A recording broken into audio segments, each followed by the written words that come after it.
Coming off of the heels of an Extreme Rules pay-per-view, we are starting over once again, building up to the next pay-per-view. I believe it's Over the Limit, but I'm not sure on that. We have Antonio Cesaro versus Jeff Hardy starting off the lineup for tonight's matches, and I have decided to make a major change.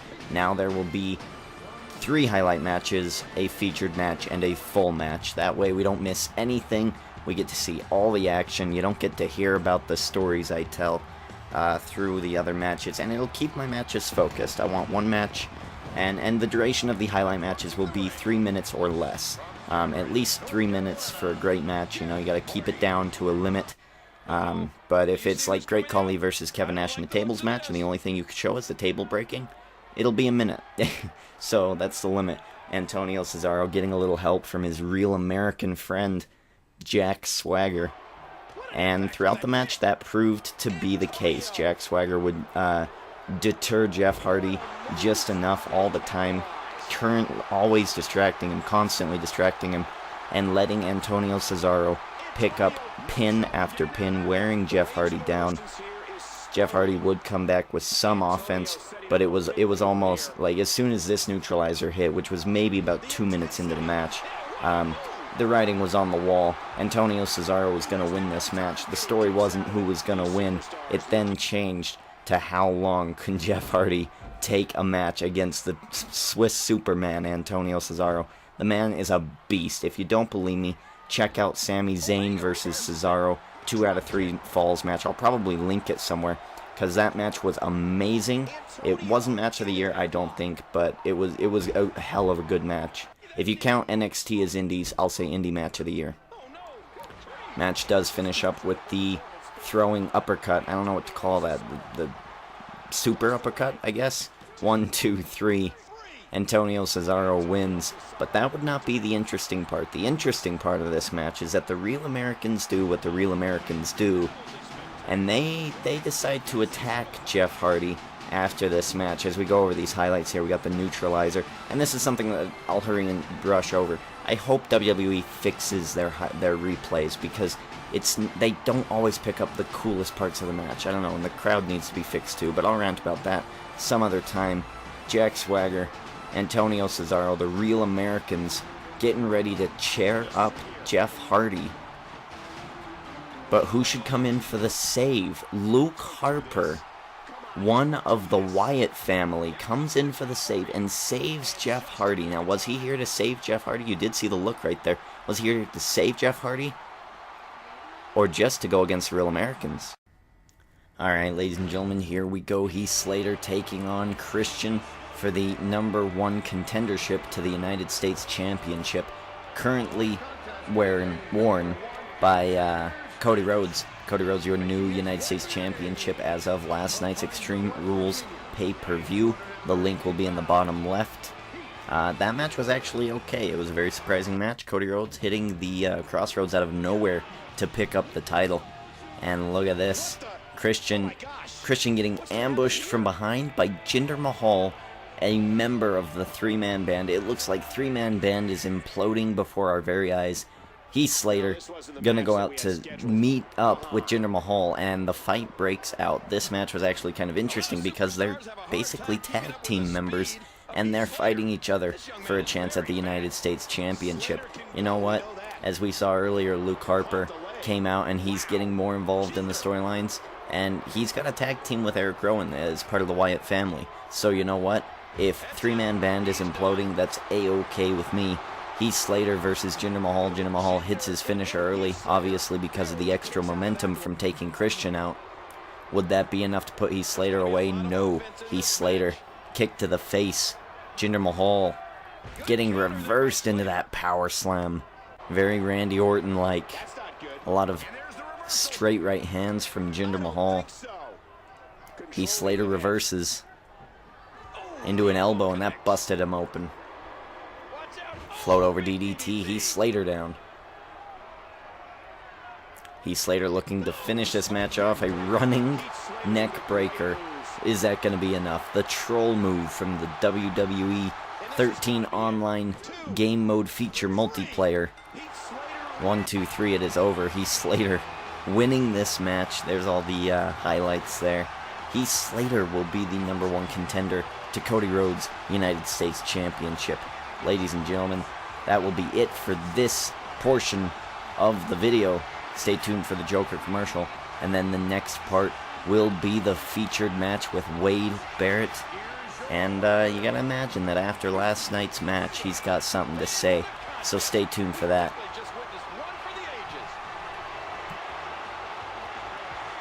I'm the Joker, live from Arkham Asylum, still in my padded cell. And yet here I am, doing an advertisement. Well, have you been liking these videos lately? I hope you have, because when I get out and I find that you didn't like our Chaos Servant 001's video, I'm gonna be very, very angry. Alright, ladies and gentlemen, here we go.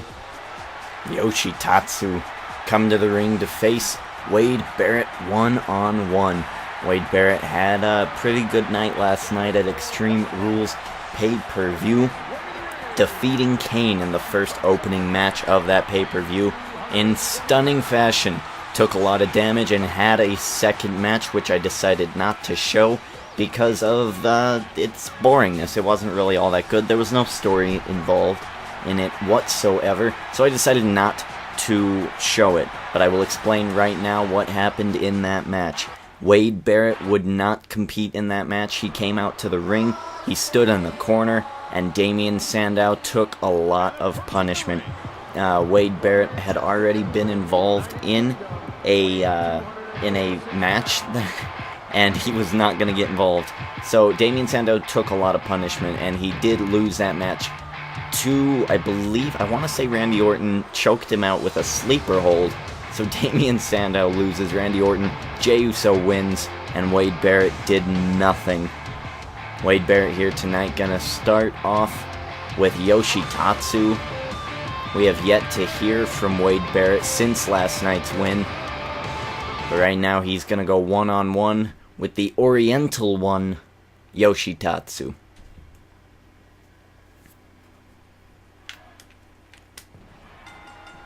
Randy Orton and Wade Barrett have had issues in the past, and I think that's another reason why Wade Barrett decided not to do a whole lot in that match. Other things that happened on the Extreme Rules pay-per-view that were not shown, I will probably have them in that description, or in this description, but, you know, if I didn't show them, they weren't important, so maybe I won't show them, you know? I mean, with Wade Barrett, it's not about the matches. It's more about the storyline that I'm trying to put across. So maybe I won't. Maybe I'll just leave them as they were, and that was kind of useless. Yoshi Tatsu is so quick with those kicks. Wade Barrett now with his finisher. Is it gonna be enough? Will the bullhammer be enough to take down Yoshi Tatsu for the 1-2-3-1? No! Wade Barrett has to do more. Oh, he's already hurt though, look at that. Oh man, Wade Barrett looking vicious tonight. And Wade Barrett again, the referee tells him to get off. He does, and he goes again, he has till the 5 count. Yoshi Tatsu is busted open. Yoshi Tatsu trying to come back here, double knees to the sternum of Wade Barrett. Wade Barrett, a bare-knuckle champion.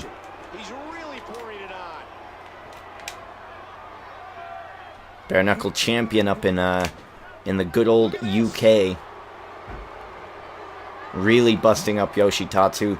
And there's the elbow from the second rope. Boom! Goes Wade Barrett. And the winds of change, is that gonna end this match? Yoshi Tatsu is taking a lot of punishment. Referee, 1, 2, 3, it is over. Wade Barrett showing up, knocking Yoshi Tatsu down, and now he's asking for a microphone. It seems that we're gonna get a little bit of an explanation as to what Wade Barrett wants to do now in the future.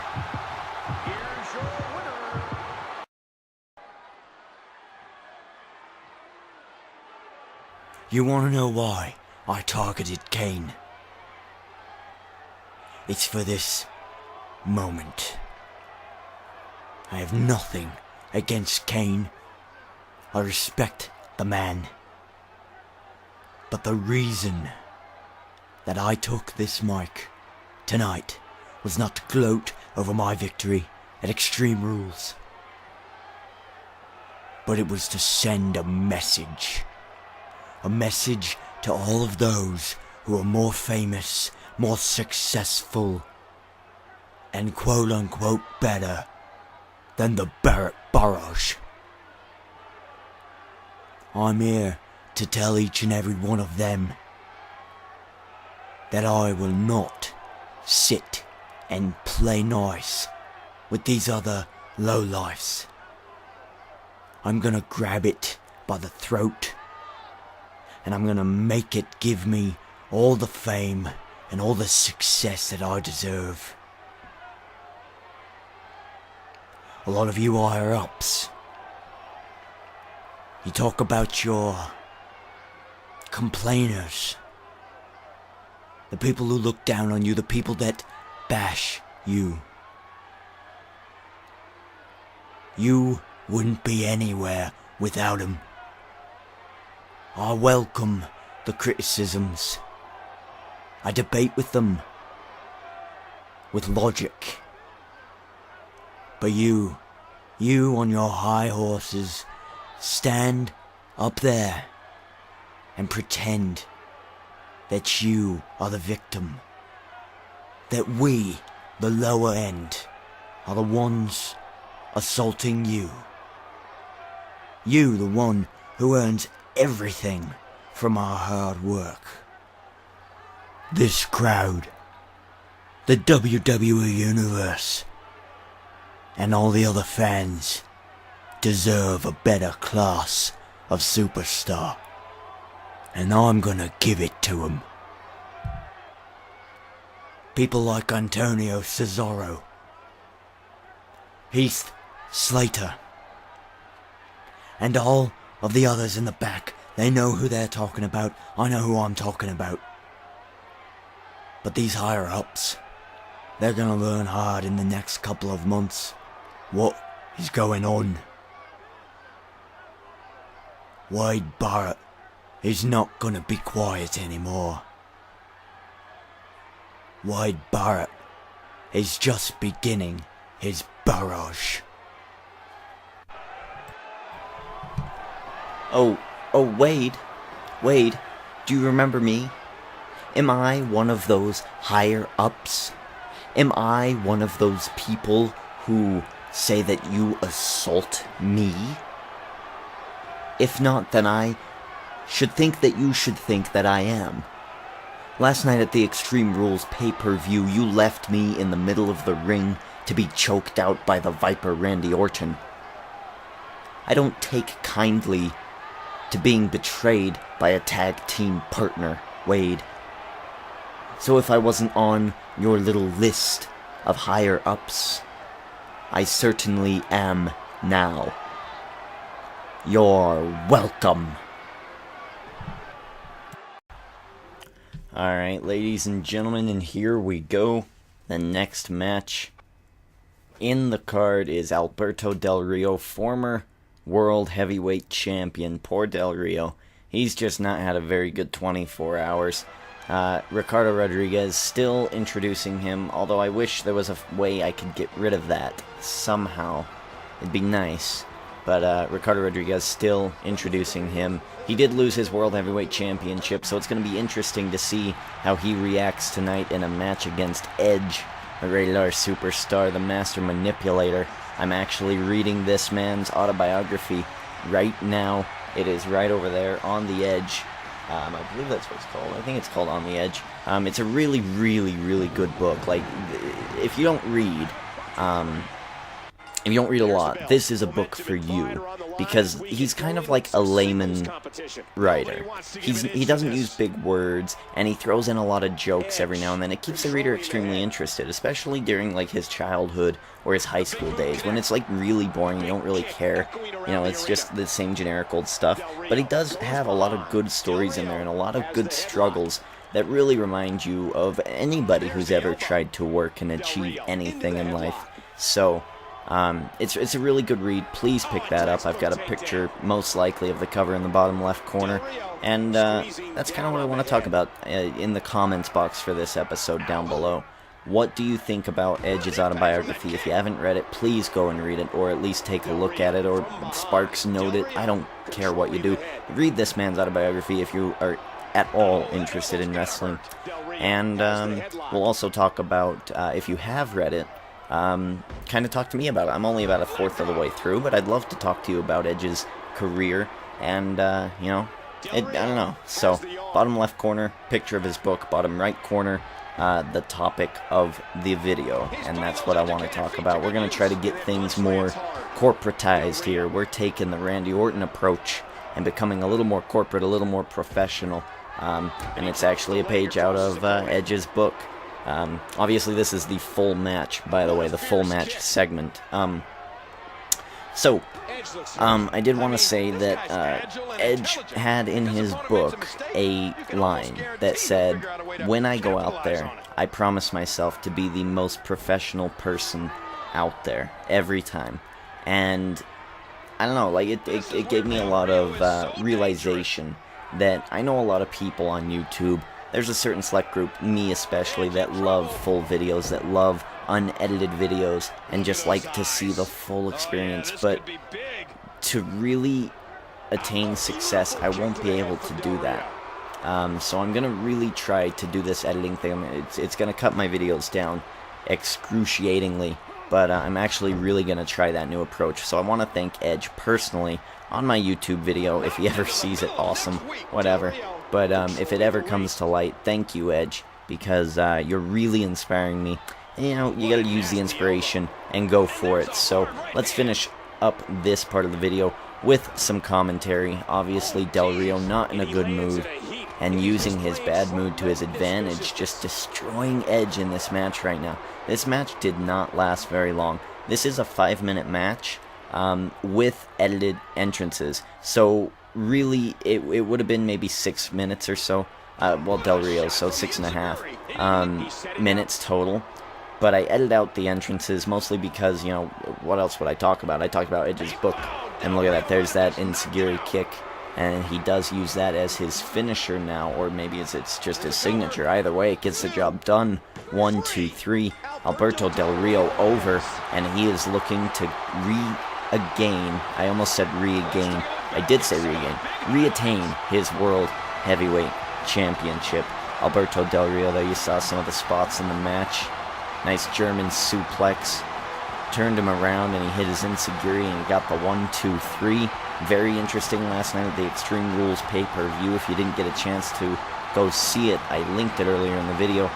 And in that match, it really ended really, really well. Jericho superplexing Del Rio off the top rope onto a ladder to end the match. It was really, really good. And look at this.